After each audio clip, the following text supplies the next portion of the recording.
اور جب ہم اس کام کو انجام دے لیں گے یعنی خدا اور رسول صلی اللہ علیہ وسلم پر ایمان لے آویں گے اور اس کے راہ میں جہاد کر کے اپنے آپ کو عمل صالح سے آراستہ بنا لیں گے تو پھر ہم روائے زمین کی بادشاہت اور خلافت کے مستحق ہو جاویں گے اور سلطنت و حکومت ہمیں دے دی جاوے گی۔ الحمدللہ تم میں جو لوگ ایمان لاوے اور نیک عمل کرے ان سے اللہ تعالیٰ وعدہ فرماتا ہے کہ ان کو زمین میں حکومت عطا فرمائے گا جیسا کہ ان سے پہلے لوگوں کو حکومت دی تھی، اور جس دن کو ان کے لیے پسند کیا ہے اس کو ان کے لیے قوت دے گا اور ان خوف کے بعد اس کو امن سے بدلہ دے گا، بشرطے میری بندگی کرتے رہے اور میرے ساتھ کسی کو شریک نہ کرے۔ دیکھو یہاں پر کیا بولتا ہے؟ میری، دیکھو انگلی دیکھا،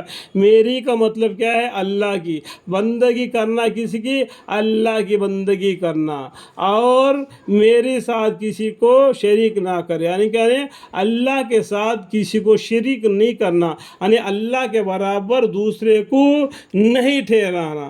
اللہ ایک ہے، وحدہ لا شریک ہے، عرش الہی کا مالک ہے، ساتوں زمین ساتوں آسمان کو بنایا اللہ تعالیٰ نے، وہ ایک اللہ ہے، اسی کو ماننا، ٹرینٹی میں نہیں جانا، ٹھیک ہے؟ یہاں پر اللہ تعالیٰ کیا ہے؟ میری کے لفظ کا معنی میں بتلا رہا ہوں، جب آپ اردو پڑھتے جائیں گے تو معلوم پڑے گا، بشرطیک میری بندگی کرتے رہے، بشرطیک میری بندگی مطلب کیا ہے؟ اللہ کی بندگی کرتے رہے اور میرے ساتھ کسی کو شریک نہ کرے۔ میرے مطلب کیا ہے؟ اللہ، سمجھ لینا چاہیے، ٹھیک ہے؟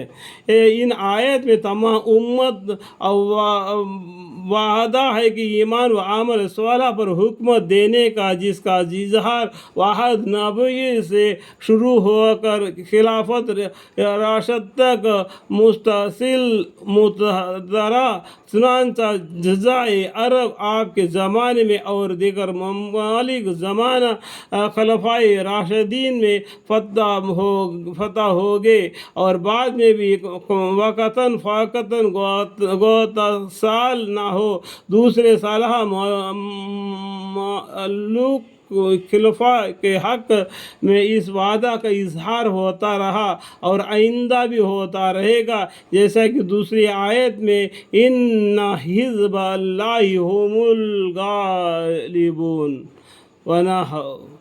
بس معلوم ہوا کہ اس دنیا میں چین راحت اور اطمینان و سکون و عزت و آبرو کی زندگی بسر کرنے، اس کے علاوہ کسی صورت نہیں کہ ہم اس طریقہ پر مضبوطی کے ساتھ کاربندی ہو اور اپنی اجتماعی اور انفرادی ہر قسم کی قوت اس مقصد کی تکمیل کے لیے وقت کرے۔ تم سب دین کے مضبوط پکڑو اور ٹکڑے مت بنو، یعنی تم سب کیا ہے؟ دین کے مضبوط پکڑو